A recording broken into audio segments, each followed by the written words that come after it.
السلام علیکم listeners and readers. آج ہم پڑھنے جا رہے ہیں عمران سیریز وائلنٹ کرائم کی ایپیسوڈ 2 جو کہ تحریر ہے مظہر کلیم ایم اے کی.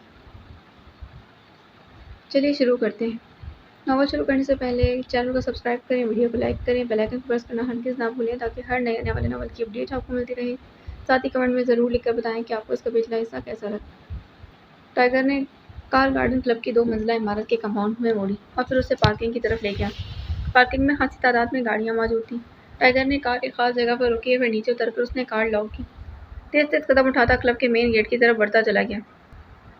گارڈن کلب کے مینیجر اور مالک ریمنڈ سے اس کی خاصی واقفیت تھی. اسے یہ بھی معلوم تھا کہ ریمنڈ ڈرگ بزنس کے ساتھ ساتھ پیشہ ور قاتلوں کے ایک گروپ کا سرغنہ بھی ہے. لیکن قاتلوں کو یہ گروپ اپنی سرگرمیوں کے لحاظ سے چونکہ انڈر ورلڈ تک ہی محدود رہتا تھا، اس لیے ٹائیگر نے اس پر کبھی توجہ نہیں دی تھی.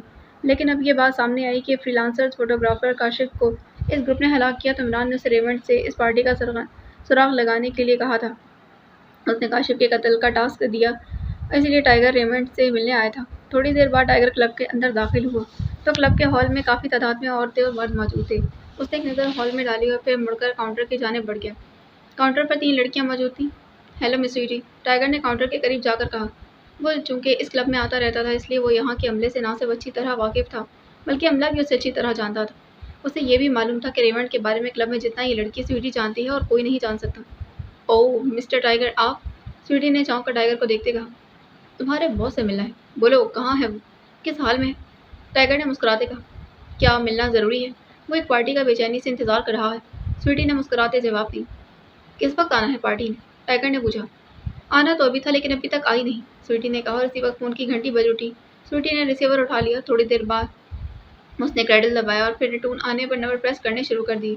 کاؤنٹر سے سویٹی بول رہی ہوں باس، پارٹی نے آج میٹنگ کینسل کر دی ہے. ان کا کہنا ہے کہ وہ 2 روز بعد آئیں گے اور مسٹر ٹائیگر اس وقت کاؤنٹر پر موجود ہیں، آپ سے ملنا چاہتے ہیں. سویٹی نے کہا اور پھر دوسری طرف سے بات سن کر اس نے ریسیور رکھ دی. جائیے باس آپ کا انتظار کر رہے ہیں. سویٹی نے ریسیور رکھ کر مسکراتے کہا. Thank you. ٹائیگر نے کہا اور راہداری کی طرف بڑھ گیا جس میں ریمنڈ کا آفس تھا. تھوڑی دیر بعد وہ آفس میں داخل ہو رہا تھا. آؤ ٹائیگر آؤ، ویلکم. بڑی سی میز کے پیچھے بیٹھتے ہوئے ایک گینڈے جیسے جسم کے مالک آدمی نے اٹھ کر مسافے کے لیے ہاتھ بڑھایا. کیسے ہو ریمنڈ؟ کالے صاحب والا سلسلہ کیسا چل رہا ہے؟ ٹائیگر نے مسافہ کرتے مسکرا کر کہا تو ریمنڈ بے اختیار اچھل پڑا. یہ تم کیا کہہ رہے ہو؟ کالا صاحب کیا مطلب؟ ریمنڈ نے کہا. مطلب ہی مجھے بتانا ہوگا. پیشہ ور قاتلوں کا گروپ تمہارا ہے اور اس کا یہ ڈرامائی نام بھی تم نے رکھا ہے اور مطلب میں بتاؤں؟ ٹائیگر نے میز کی دوسری طرف موجود کرسی پر بیٹھتے کہا. یہ تمہیں کیا ہو گیا ہے؟ لگتا ہے کہ تم آج کچھ پی کر آئے. ریمنڈ کا لہجہ یخلق بدل گیا تھا. سنو ریمنڈ، تم میرے اچھے دوست ہو اور مجھے تمہاری تمام سرگرمیوں کے بارے میں پوری طرح علم ہے. اس کے باوجود میں نے تمہاری تمام سرگرمیوں میں کبھی مداخلت نہیں کی. لیکن تمہارے اس کالے سانپ نے 2 سال پہلے ایک فری لانسر فوٹوگرافر کو سڑک پر اس وقت گولی ماری جب وہ موٹر سائیکل پر جا رہا تھا اور تمہارے آدمی سفید رنگ کی کار میں تھے. ٹائیگر نے کہا. نہیں، یہ سب غلط ہے. نہ میرا کوئی گروپ ہے اور نہ ہی میں ایسا کوئی کام کرتا ہوں. میں تو ڈرگ کا بزنس کرتا ہوں اور بس. ریمنڈ نے کہا. چونکہ معاملہ 2 سال پرانا ہے اس لیے مجھے زبردست کوشش کرنا پڑی اور بہرحال میں یہ معلوم کرنے میں کامیاب ہو گیا ہوں کہ یہ کام تمہارے اس خفیہ گروپ نے کیا ہے. یہ بھی بتا دوں کہ اسے گولی مارنے والا تمہارا خاص آدمی جونس تھا جو پچھلے سال ایک ایکسیڈنٹ میں ہلاک ہو چکا ہے. ٹائیگر نے کہا. جب تمہیں یہ معلوم ہے کہ وہ ہلاک ہو چکا ہے تو پھر اب تم کیا چاہتے ہو؟ ریمنڈ نے کہا. جونس نہ ہلاک ہوا ہوتا تو تب بھی اس میں کوئی دلچسپی نہیں تھی مجھے. میری پارٹی صرف یہ جاننا چاہتی ہے کہ کس پارٹی نے تمہیں یہ فوٹوگرافر کو ہلاکت کا ٹاسک دیا تھا اور یہ بات تم بتا سکتے ہو. جونس نہیں بتا سکتا. وہ تو تمہاری کٹ پتلی تھا اور بس. ٹائیگر نے کہا تو ریمنڈ کے چہرے پر یخلق حیرت کے تاثرات ابھرے. تمہیں کیا ہو گیا ہے؟ تم انڈر ورلڈ کے آدمی ہو کر ایسی باتیں کر رہے ہو. اول تو میرا ایسا کوئی گروپ ہے نہیں اور اگر ہوتا بھی تو پارٹی کے بارے میں کبھی کوئی نہیں بتایا کرتا. تم اب جا سکتے ہو. I am sorry. اور سنو، آئندہ ادھر کا رخ نہ کرنا ورنہ تمہاری ٹوٹ پھوٹ کی ذمہ داری مجھ پر نہیں ہوگی. ریمنڈ نے یخلق انتہائی سرد لہجے میں کہا تو ٹائیگر بے اختیار ہنس پڑا. مطلب ہے کہ تم مذاق کا بھی برا ماننے لگے ہو. ٹائیگر نے ہنستے ہوئے کہا تو ریمنڈ کا ستا ہوا چہرہ یخلق نارمل ہو. تو تم مذاق کر رہے تھے؟ ریمنڈ نے کھلی دراز میں سے ہاتھ باہر نکالتے کہا. ظاہر ہے کہ دراز میں ریوالور موجود تھا اور ریمنڈ کو چونکہ خطرہ تھا کہ ٹائیگر آسانی سے ٹلنے والا نہیں اس لیے وہ اپنے بچاؤ کے لیے ریوالور ہاتھ میں رکھے ہوئے تھا. نہیں، مذاق تو میں اب کروں گا. اب تک تو میں سنجیدہ رہا ہوں. ٹائیگر نے اٹھتے ہوئے کہا. پھر اس سے پہلے کہ ریمنڈ کچھ سمجھتا ٹائیگر کا بازو بجلی کی تیزی سے گھوما. دوسرے لمحے کمرہ ریمنڈ کے حلق سے نکلنے والی چیخ سے گونج اٹھا تھا. ٹائیگر کی مڑی ہوئی انگلی کا ہک اچانک لیکن پوری قوت سے ریمنڈ کی کنپٹی پر پڑا تھا. یہ ضرب اس قدر بھرپور تھی کہ ایک ہی ضرب پر اس نے اس گینڈے جیسے جسم کے مالک ریمنڈ کو بے ہوشی کی وادی میں دھکیل دیا تھا۔ اس کا جسم کرسی پر پہلو کے بل ڈھلک گیا تھا۔ ٹائیگر نے ریسیور اٹھایا اور فون چٹ کے نیچے موجود بٹن پریس کر دیا۔ یس باس، دوسری طرف سے کاؤنٹر گرل کی آواز سنائی دی۔ میں ایک ضروری کام کے لیے جا رہا ہوں، تمام ملاقاتیں منسوخ کر دو۔ ٹائیگر نے ریمنڈ کی آواز اور لہجے میں بات کرتے کہا۔ وہ چونکہ ان دنوں عمران سے دوسروں کی آواز اور لہجے کی نقل کرنے کی مسلسل پریکٹس کر رہا تھا، اسی لیے اس نے ایسی ہی کوشش کر دی تھی۔ باس، آپ کے گلے کو کیا ہوا ہے؟ کچھ بھرایا ہوا سر، لڑکی نے قدرے ہچکچاتے ہوئے کہا۔ جو میں نے کہا ہے وہ سنو، گلے کو چھوڑو، اس کے خراب ہوتے دیر لگتی ہے، ٹائیگر نے کہا۔ یس باس، دوسری طرف سے کہا گیا تو ٹائیگر نے ریسیور رکھا اور پھر ٹیبل کی سائڈ سے آگے بڑھ کر اس نے عقب میں موجود پردہ ہٹایا۔ اس کے پیچھے ایک دروازہ موجود تھا، اس نے اسے دبایا تو دروازہ کھل گیا۔ دوسری طرف ایک کمرہ تھا جس کی دوسری دیوار پر دروازہ تھا۔ ٹائیگر نے ریمنڈ کو گھسیٹ کر اپنے کاندھے پر ڈالا اور پھر دوسرے کمرے میں لے جا کر وہ آگے بڑھ گیا۔ گو ریمنڈ کا وزن کافی سے زیادہ تھا، لیکن ٹائیگر چونکہ اس وقت کی صورتحال اور نزاکت کے بارے میں بخوبی جانتا تھا، اس لیے وہ اسے اٹھائے اگبی کمرے کا دروازہ کھول کر ایک راہداری میں آ گیا۔ وہ چونکہ پہلے بھی کئی بار اس خفیہ راستے سے ریمنڈ کے ساتھ آتا جاتا رہا تھا، اسی لیے اس راستے کے بارے میں اسے معلوم تھا۔ اس راہداری کا اگبی دروازہ ایک چوڑی اور بند گلی میں کھلتا تھا۔ اس دروازے پر ایسا تالا موجود تھا جسے باہر سے صرف ریمنڈ ہی کھول سکتا تھا، کیونکہ یہ نمبروں والا مخصوص تالا تھا جسے اندر سے کوئی آسانی سے کھول سکتا تھا۔ ٹائیگر کا پہلے خیال تھا کہ چونکہ واردات کو گزرے 2 سال ہو چکے ہیں، اس لیے ریمنڈ پارٹی کے بارے میں بتا دینے میں کوئی حرج محسوس نہیں کرے گا، لیکن ریمنڈ نے جو یہ رویہ اختیار کیا تھا، اسے ٹائیگر سمجھ گیا کہ اس کی زبان کھلوانے کے لیے تشدد ضروری تھا، اور وہ یہ تشدد یہاں آفس میں تو نہیں کر سکتا تھا، کیونکہ کسی بھی وقت کوئی بھی آ سکتا تھا۔ چنانچہ اس نے اپنے ساتھ لے جانے کا سوچ لیا تھا، اور یہی سوچ کر اس نے اس کی کنبٹی پر بھرپور ضرب لگائی تھی۔ ریمنڈ کو اگبی دروازے کے ساتھ سائڈ پر کر کے اس نے فرش پر لٹا دیا اور پھر دروازہ کھول کر باہر آ گیا تھا، لیکن اس نے دروازے کو مکمل طور پر بند نہ کیا تھا بلکہ تھوڑا سا کھلا رکھا، اور پھر تیز تیز قدم اٹھاتا ہوا وہ سڑک پر آ گیا تھا۔ اس کے ساتھ ہی ایک چکر کاٹ کر وہ ایک بار پھر کمپاؤنڈ میں داخل ہوئی، البتہ اس کا رخ پارکنگ کی طرف تھا۔ پارکنگ سے کار لے کر وہ کمپاؤنڈ گیٹ سے نکلا اور پھر اگبی گلی میں لا کر اسے بیک کرتے وہ اندر اگبی دروازے تک لے گیا تھا۔ پھر اس نے دروازہ کھولا اور فرش پر پڑے بے ہوش ریمنڈ کو اٹھا کر اس نے کار کا اگبی دروازہ کھول کر دونوں سیٹوں کے درمیان ٹھوس دیا تھا۔ ریمنڈ خاصے چوڑے جسم کا مالک تھا، لیکن ٹائیگر نے بہرحال اسے اسی انداز میں لے جانا تھا، اسی لیے اس نے اسے ٹیڑھا میڑھا کر کے ٹھوس دیا تھا اور پھر اس کے اوپر ترپال ڈال دی تھی۔ اسے معلوم تھا کہ ریمنڈ طاقتور جسم کا مالک ہے اور انڈر ورلڈ کا آدمی ہونے کی وجہ سے وہ اعصابی طور پر بھی خاصا مضبوط ہے، لیکن اس کے باوجود اسے یقین تھا کہ وہ اپنے مخصوص بلیک ہاؤس تک لے جانے میں کامیاب ہو جائے گا۔ ٹائیگر بذات خود ہوٹل میں رہتا تھا، لیکن اس نے ایک رہائشی کالونی میں چھوٹی کوٹھی حاصل کی ہوئی تھی جہاں اس کا خاص آدمی رابرٹ رہتا تھا۔ اس کوٹھی کے ایک کمرے کو ٹائیگر نے ٹارچی رخ کے انداز میں تیار کر رکھا تھا تاکہ سب سے ہٹ کر وہ اپنے طور پر کام کر سکے۔ وہ چاہتا تو ریمنڈ کو رانا ہاؤس بھی لے جا سکتا تھا، لیکن چونکہ عمران نے اسے کہا تھا کہ وہ ریمنڈ سے معلومات حاصل کر کے واپس آئے، اس لیے وہ نہیں چاہتا تھا کہ ریمنڈ کو رانا ہاؤس لے جائے۔ اس کوٹھی کو اس نے اپنے طور پر کوٹ نام بلیک ہاؤس دے رکھا تھا۔ تقریباً 20 منٹ کی خاصی تیز ڈرائیونگ کے بعد وہ بلیک ہاؤس پہنچ گیا تھا۔ اس نے کار کو بند کر کے گیٹ کے سامنے ہی روک دیا تھا۔ اس نے ہارن دیا تو چھوٹا پھاٹک کھلا تھا۔ ورزشی جسم کا رابرٹ باہر آ گیا تھا۔ پھاٹک کھولو رابرٹ، ٹائیگر نے کھڑکی سے سر باہر نکالتے کہا۔ یس سر، رابرٹ نے کہا اور تیزی سے واپس مڑ گیا۔ چند لمحوں بعد ہی بڑا پھاٹک مکمل کھل گیا تھا۔ ٹائیگر کار اندر لے گیا۔ اس نے کار پورچ میں لے جا کر روک دی تھی اور پھر نیچے اتر آیا تھا۔ رابرٹ بھی پھاٹک بند کر کے کار کی طرف بڑھتا ہوا آ رہا تھا۔ ٹائیگر نے کار کا بھی دروازہ کھولا تو ریمنڈ تو ویسے بھی ہوش میں آ چکا تھا، لیکن اس کی حالت نیم بے ہوشی کی سی تھی۔ البتہ اس نے شاید لاشعوری طور پر اٹھنے کی کوشش کی تھی، لیکن تنگ جگہ اور اپنے چوڑے جسم کی وجہ سے وہ مزید پھنس کر رہ گیا تھا۔ اسے باہر نکالنے میں میری مدد کرو رابرٹ، ٹائیگر نے کہا۔ پھر اس نے رابرٹ کی مدد سے کسی نہ کسی طرح ریمنڈ کو کار سے باہر نکال لیا تھا، لیکن اس سے پہلے کہ ریمنڈ اٹھتا، ٹائیگر کا بازو ایک بار پھر گھما اور مڑی ہوئی انگلی کا ہک کنپٹی پر اس جگہ پڑا جہاں پہلے ہی ضرب کا نشان واضح طور پر نظر آ رہا تھا۔ ریمنڈ ہلکی سی چیخ مار کر ڈھیلا پڑ گیا۔ چلو اسے اٹھا کر بلیک روم میں لے چلیں، ٹائیگر نے کہا۔ پھر رابرٹ کے ساتھ مل کر وہ بے ہوش اور ڈھیلے جسم کے ریمنڈ کو اٹھا کر تیزی سے عمارت کی طرف بڑھتا چلا گیا۔ تھوڑی دیر بعد وہ اسے راڈ والی کرسی پر ڈال چکے تھے اور پھر ٹائیگر کے کہنے پر رابرٹ نے کرسی کے عقب میں جا کر بٹن پریس کیا تو ریمنڈ کا جسم راڈ میں جکڑ گیا تھا۔ ٹھیک ہے، تم جاؤ، دروازہ بند کرتے جانا، ٹائیگر نے کہا تو رابرٹ اس بات میں سر ہلاتا ہوا بیرونی دروازے کی جانب بڑھ گیا تھا۔ رابرٹ کے جانے کے بعد ٹائیگر نے آگے بڑھ کر ریمنڈ کی ناک اور منہ دونوں ہاتھ سے بند کر دیا۔ چند لمحوں بعد جب ریمنڈ کے جسم میں حرکت کے آثار نمودار ہونا شروع ہو گئے تو ٹائیگر نے ہاتھ اٹھاتے اور پیچھے ہٹ کر ایک کرسی پر بیٹھ گیا تھا۔ اس کی نظریں ریمنڈ پر جمی ہوئی تھیں جس سے اب ہوش آ رہا تھا۔